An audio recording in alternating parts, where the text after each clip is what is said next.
ఆయుష్ yoga instructor గా పనిచేస్తున్నాను జమ్మలమడుగులో. యోగాంధ్రలో భాగంగా ఈ రోజు శ్రీ వెంకటేశ్వర నారాయణ స్వామి టెంపుల్ లో ఆయుష్ యోగా సభ్యుల తరఫున ఇక్కడికి వచ్చే భక్తులకు, ఆలయ సిబ్బందికి మరియు ఆయుష్ యోగా సభ్యులందరికీ యోగ శిక్షణ ఇవ్వడం జరిగింది.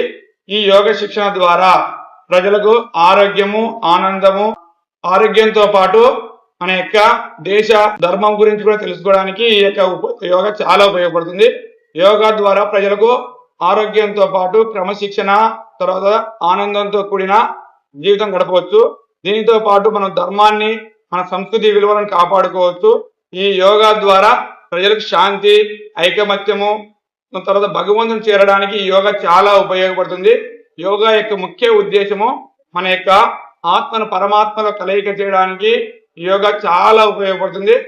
ఆరోగ్య విషయాల్లో ఈ యోగా చాలా వరకు అత్యున్నతంగా ఉపయోగపడుతుందని మన నరేంద్ర మోడీ గారు దీన్ని 2017 నుంచి కంటిన్యూగా ప్రతి రాష్ట్రంలో చేస్తూ వస్తున్నారు.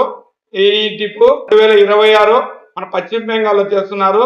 మనము కూడా యోగాంధ్ర సభ్యులను అయ్యి అందరూ ఆరోగ్యంగా జీవించాలని కోరుతూ ఈ ఆలయ సిబ్బందికి మరియు మా యోగా ఆయుష్ సభ్యులందరికీ కృతజ్ఞతలు